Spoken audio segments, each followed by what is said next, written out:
What's going on, troopers? Welcome to the Trooper Transmission. And today I've got Paul. I'm Paul, he's Paul. And today we're going to break down his journey and what's been working for him inside of Fit Nerd Academy. So, Paul, thanks for taking the time, man.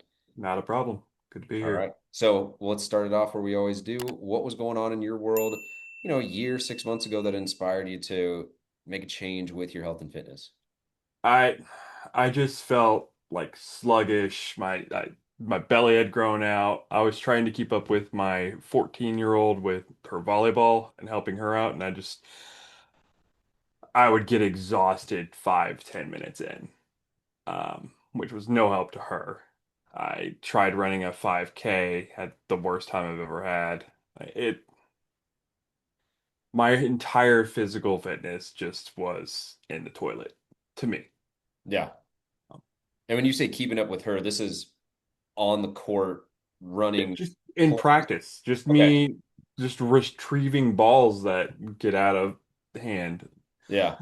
Because I've never played volleyball, but I imagine, you know, taking shots from an outside hitter would be tough. Being the libero and diving for balls would be tough. So if you're having to chase, all those hits around, She's doing that stuff. yeah. I was just going back and forth and getting the balls, and that was exhausting me. Oh, okay. Yeah. Okay. So that makes sense. And so, what was the moment where you kind of had the straw that broke the camel's back? Like, okay, enough's enough.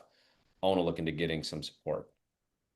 It was we scheduled a day to go and help her practice. And like I think 10 minutes in, I was just gasping for air. And this was just on a beach volleyball court, just gasping for air. Had to take 5 minutes. She's over there just setting to herself because I'm too out of shape to help.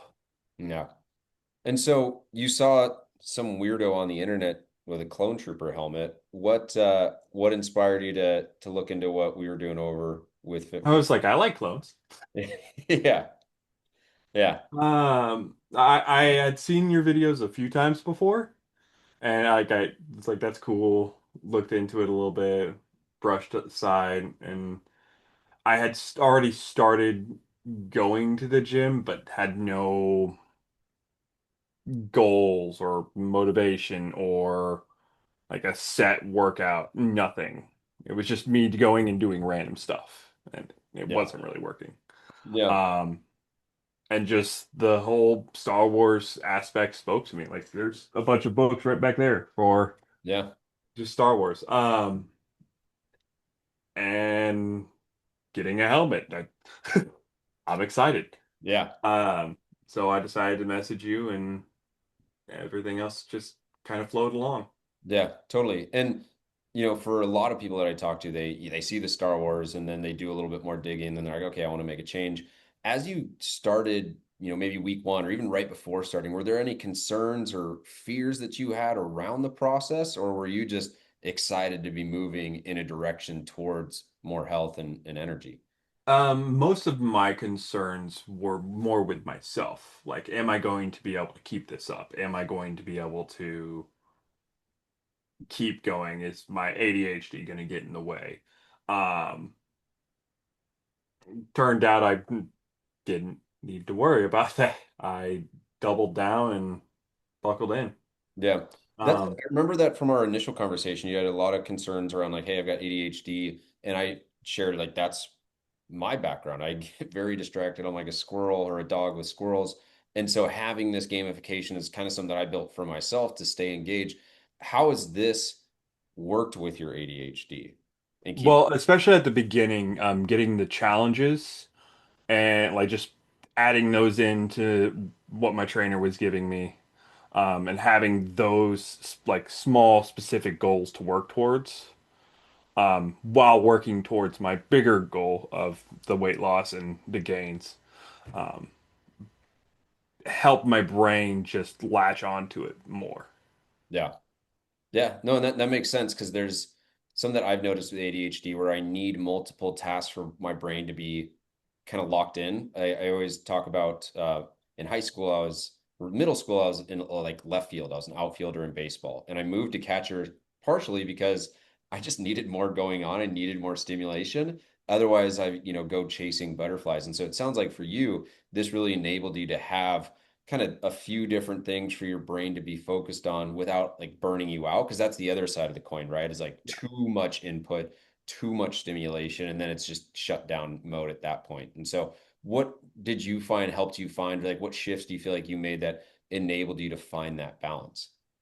The diet was a major thing. Like I went from just eating random food to actually counting my calories and figuring out what was going in my body. Getting protein, getting pre-workout when I need it, and realizing that that was like half of my battle. Um, Help shift everything, and then the challenges on top of that, having that just little bit of dopamine coming in whenever I would complete a challenge, and then you guys would send me the sticker, and I'd be all happy. Yeah. Yeah. Prizes, challenges, it works even though it's small little things. And so as you've gone on and progressed, what have been some of the big wins that you've noticed over the last 3 or so months, numerically, qualitatively? Are you back on the volleyball court Uh, chasing balls? yes, I'm fully able to keep up with my now 15-year-old, um, which sometimes she doesn't like. Uh, but we go for hour, 2 hours now, and we're just full practicing at this point, not just me retrieving balls for her. It's us knocking the ball back and forth. Um, with the big goal, I just hit it last week. I hit my full weight loss goal for the program of 200 pounds. Um, and that was awesome. And my fiance noticed the definition coming in on biceps and triceps and whatnot, and that always feels good. Yeah.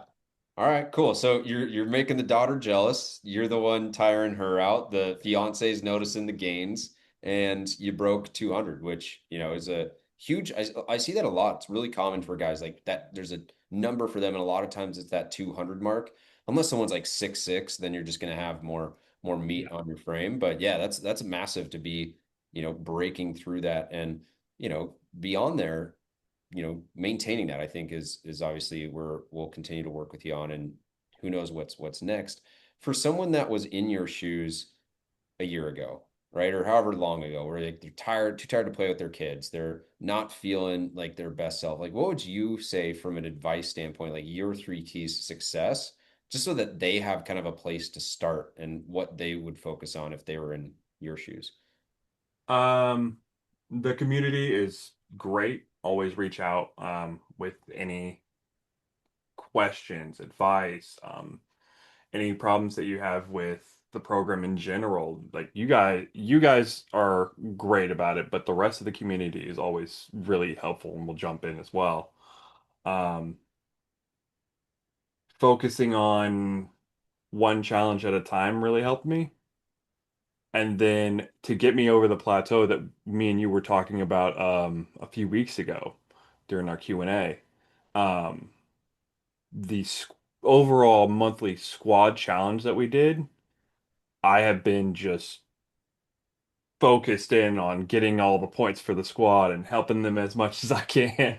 Yeah. Um, that just finding something to some small goals to attain your big goals would be my best advice. Yeah.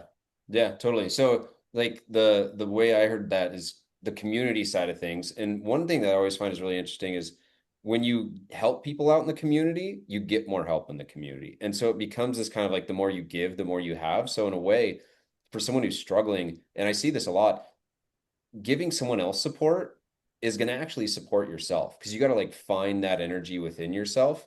Um, and then to your point, yeah, like having those little micro challenges because it takes time to lose 20 pounds, but you can get 5 days in a row of drinking water or, meditating or getting a supply run and all the other little micro challenges we're doing against Admiral Plumpkin. And so I love that, man.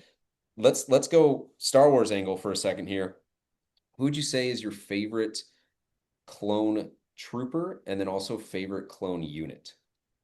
Favorite clone unit is definitely it'd be Omega. Like I'm tempted to say Delta because of the game, and the game was just so good, and I wish they Yeah. would remake it. But just reading the books, Omega and Darman with everything he went through throughout all five books. I just love the whole storyline there. Yeah. Um, so he would probably be my favorite, but I love Rex. I love all the ARC troopers, Echo, Fives. Um, just yeah, I Yeah. really like the clones. Here's another one that I haven't asked. If you had one clone to work out with and you needed to set a PR, who would you want to be your spotter to also motivate you? Uh, that's a good question. Um, Probably Wrecker because even though he would just lift way over me, I'd be like, oh, he's modified. I don't have to worry about Yeah. it. You'd have less self-conscious, like, I'd oh, still try to keep up, but when I failed, I would just help myself. yeah, I'm not genetically modified, so that's funny angle. Yeah, no. Wrecker's a beast. I could see really anyone in Clone Force 99. I was thinking Wolf Yeah, would Wolf would be good. scare me into Wolf fate. would do some weird stuff though. Like Some weird I need you to psyop. do a handstand with a weight on your back and do a flip. I don't. Yeah, yeah, totally. I can see that. Dude, it's been awesome talking to you about this. It's awesome watching your journey and excited to see what else is in store for you. Can't wait to get you your call sign or not call sign, your helmet, Yeah, and have you fully, you know, clone armored up for the Republic, man. So keep it up, man. Thanks for awesome. the Thank you time. very much.